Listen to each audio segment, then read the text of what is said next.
ओम उमा महेश्वराय नमः। आप सभी का हमारे YouTube चैनल पर हार्दिक स्वागत है। आज सुने शिव महापुराण में आगे की कथा। आज की कथा है ब्रह्मा जी की काली देवी से प्रार्थना और दक्ष की तपस्या। आइए भगवान शिव के चरणों में नमन करते हुए कथा को शुरू करते हैं। नारद जी बोले, पूज्य पिताजी, विष्णु जी के वहाँ से चले जाने पर क्या हुआ? ब्रह्मा जी कहने लगे कि जब भगवान विष्णु वहाँ से चले गए तो मैं देवी दुर्गा का स्मरण करने लगा और उनकी स्तुति करने लगा। मैंने माँ जगदम्बा से यही प्रार्थना की कि वे मेरा मनोरथ पूर्ण करें। वे पृथ्वी पर अवतरित होकर भगवान शिव का वरण कर उन्हें विवाह बंधन में बांधे। मेरी अनन्य भक्ति स्तुति से प्रसन्न हो योग निद्रा चामुंडा मेरे सामने प्रकट हुई। उनकी कज्जल सी कांति, रूप सुंदर और दिव्य था। वे 4 भुजाओं वाले शेर पर बैठी थी। उन्हें सामने देख मैंने उनको अत्यंत नम्रता से प्रणाम किया और उनकी पूजा उपासना की। तब मैंने उन्हें बताया कि देवी, भगवान शिव रुद्र रूप में कैलाश पर्वत पर निवास कर रहे हैं। वे समाधि लगाकर तपस्या में लीन हैं। वे पूर्ण योगी हैं। भगवान रुद्र ब्रह्मचारी हैं और वे गृहस्थ जीवन में प्रवेश नहीं करना चाहते। वे विवाह नहीं करना चाहते, अतः आप उन्हें मोहित कर उनकी पत्नी बनना स्वीकार करें। हे देवी, स्त्री के कारण ही भगवान शिव ने मेरा मजाक उड़ाया है और मेरी निंदा की है। इसलिए मैं भी उन्हें स्त्री के लिए आसक्त देखना चाहता हूँ। देवी, आपके अलावा कोई भी इतना शक्तिशाली नहीं है कि वह भगवान शंकर को मोह में डाले। मेरा आपसे अनुरोध है कि आप प्रजापति दक्ष के यहाँ उनकी कन्या के रूप में जन्म लें और भगवान शिव का वरण कर उन्हें गृहस्थ आश्रम में प्रवेश कराएं। देवी चामुंडा बोली, हे ब्रह्मा, भगवान शिव तो परम योगी हैं। भला उनको मोहित करके तुम्हें क्या लाभ होगा? इसके लिए तुम मुझसे क्या चाहते हो? मैं तो हमेशा से ही उनकी दासी हूँ। उन्होंने अपने भक्तों का उद्धार करने के लिए ही रुद्र अवतार धारण किया है। ये कहकर वे शिव जी का स्मरण करने लगी। फिर वे कहने लगी कि ये तो सच है कि कोई भगवान शिव को मोह माया के बंधनों में नहीं बांध सकता। इस संसार में कोई भी शिव जी को मोहित नहीं कर सकता। मुझ में भी इतनी शक्ति नहीं है कि उन्हें उनके कर्तव्य पथ से विमुख कर सकूं। फिर भी आपकी प्रार्थना से प्रसन्न होकर मैं इसका प्रयत्न करूंगी, जिससे भगवान शिव मोहित होकर विवाह कर लें। मैं सती रूप धारण कर पृथ्वी पर अवतरित होंगी। ये कहकर देवी वहां से अंतर्धान हो गई। नारद जी ने पूछा, हे ब्रह्मा जी, उत्तम व्रत का पालन करने वाले प्रजापति दक्ष ने तपस्या करके देवी से कौन सा वरदान प्राप्त किया और वे किस प्रकार दक्ष की कन्या के रूप में जन्मी? ब्रह्मा जी बोले, हे नारद, मेरी आज्ञा पाकर प्रजापति दक्ष क्षीर सागर के उत्तरी तट पर चले गए। वे उसी तट पर बैठकर देवी उमा को अपनी पुत्री के रूप में प्राप्त करने के लिए उन्हें हृदय से स्मरण करते हुए तपस्या करने लगे। मन को एकाग्र कर प्रजापति दक्ष दृढ़ता से कठोर व्रत का पालन करने लगे। उन्होंने 3000 दिव्य वर्षों तक घोर तपस्या की। वे केवल जल और हवा ही ग्रहण करते थे। तत्पश्चात देवी जगदम्बा ने उन्हें प्रत्यक्ष दर्शन दिए। कालिका देवी अपने सिंह पर विराजमान थी। उनकी श्यामल कांति व मुख अत्यंत मोहक था। उनकी 4 भुजाएं थीं। वे एक हाथ में वरद, दूसरे में अभय, तीसरे में नील कमल और चौथे हाथ में खड्ग धारण किए हुए थीं। उनके दोनों नेत्र लाल थे और केस लंबे व खुले हुए थे। देवी का स्वरूप बहुत ही मनोहारी था। उत्तम आभा से प्रकाशित देवी को दक्ष और उनकी पत्नी ने श्रद्धा पूर्वक नमस्कार किया। उन्होंने देवी की श्रद्धा भाव से स्तुति की। दक्ष बोले, हे जगदम्बा, भवानी, कालिका, चंडिके, महेश्वरी, मैं आपको नमस्कार करता हूँ। मैं आपका बहुत आभारी हूँ जो आपने मुझे दर्शन दिए हैं। हे देवी, मुझ पर प्रसन्न होइए। ब्रह्मा जी ने कहा, हे नारद, देवी जगदम्बा ने स्वयं ही दक्ष के मन की इच्छा जान ली थी। वे बोली, दक्ष, मैं तुम्हारी तपस्या से बहुत प्रसन्न हूँ। तुम अपने मन की इच्छा मुझे बताओ, मैं तुम्हारे सभी दुखों को अवश्य दूर करूँगी। तुम अपनी इच्छा अनुसार वरदान मांग सकते हो। जगदम्बा की ये बात सुनकर प्रजापति दक्ष बहुत प्रसन्न हुए और देवी को प्रणाम करने लगे।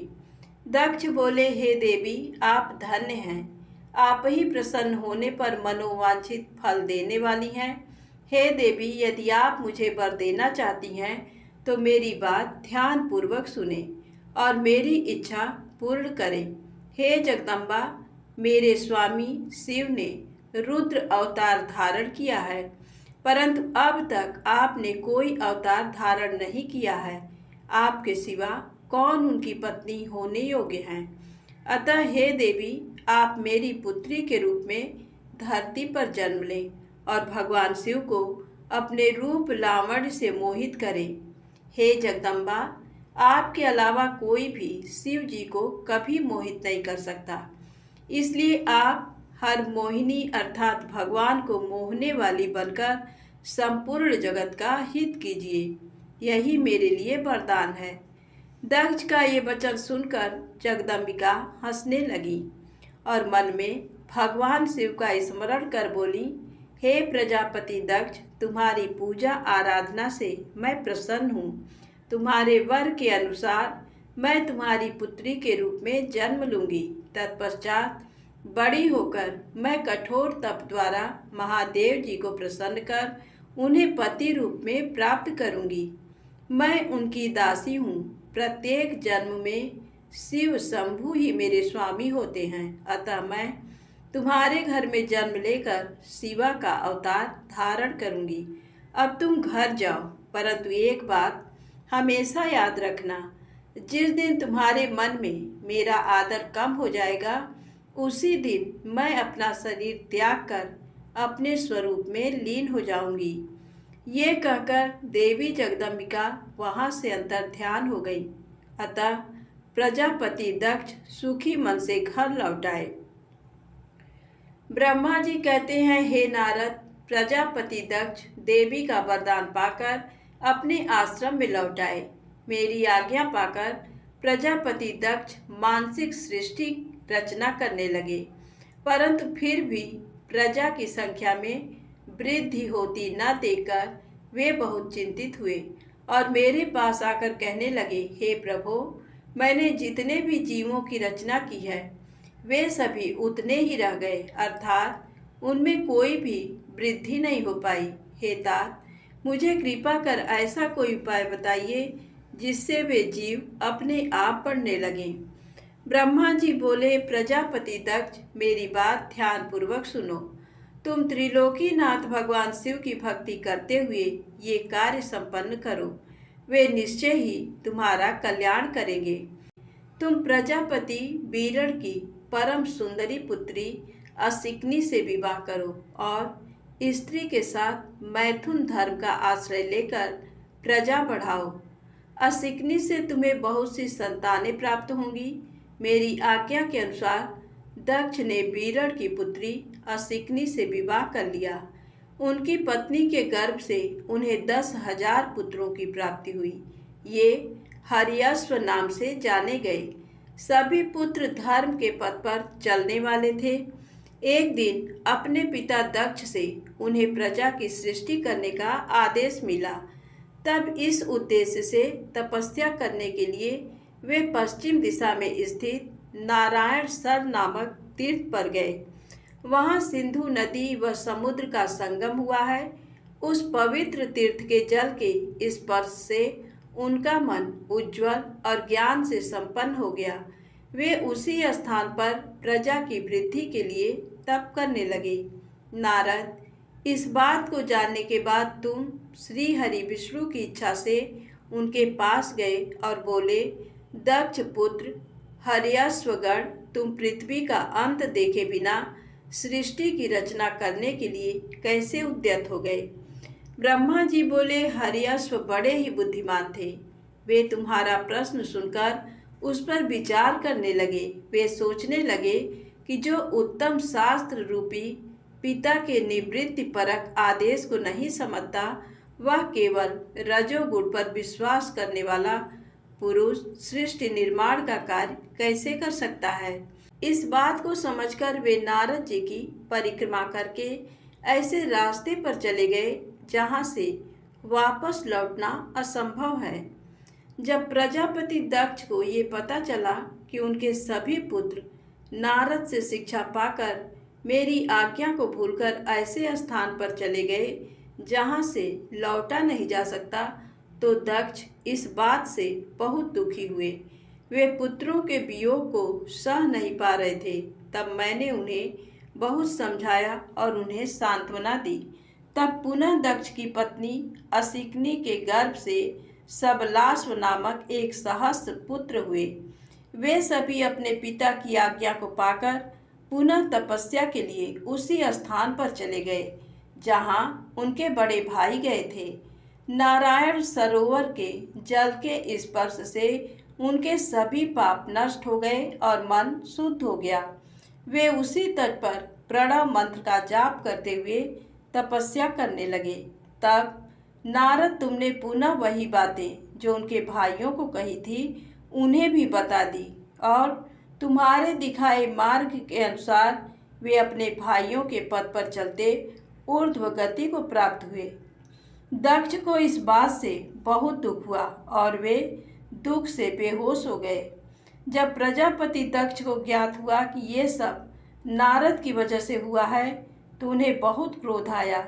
संयोग से तुम भी उसी समय वहां पहुंच गए। तुम्हें देखते ही क्रोध के कारण वे तुम्हारी निंदा करने लगे और तुम्हें धिक्कारने लगे।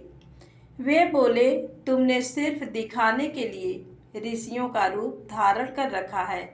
तुमने मेरे पुत्रों को ठग कर उन्हें भिक्षुओं का मार्ग दिखाया है। तुमने लोक और परलोक दोनों के श्रेय का नाश कर दिया है। जो मनुष्य ऋषि, देव और पितृगणों को उतारे बिना ही मोक्ष की इच्छा मन में लिए माता पिता को त्याग कर घर से चला जाता है, सन्यासी बन जाता है, वह अधोगति को प्राप्त हो जाता है। हे नारद, तुमने बार बार मेरा अमंगल किया है, इसलिए मैं तुम्हें शाप देता हूँ कि तुम कहीं भी स्थिर नहीं रह सकोगे। तीनों लोकों में विचरते हुए तुम्हारा पैर कहीं भी स्थिर नहीं रहेगा, अर्थात तुम्हें ठहरने के लिए सुस्थिर ठिकाना नहीं मिलेगा। नारद, यद्यपि तुम साधु पुरुषों द्वारा सम्मानित हो, परंतु तुम्हें शोकवश दक्ष ने ऐसा शाप दिया जिसे तुमने शांत मन से ग्रहण कर लिया और तुम्हारे मन में किसी प्रकार का विकार नहीं आया। आज की कथा समाप्त होती है। प्रेम से बोलें शंकर भगवान की जय। दोस्तों, वीडियो पसंद आए तो कृपया ज़्यादा से ज़्यादा शेयर करें, लाइक करें, सब्सक्राइब करें। जय भोलेनाथ।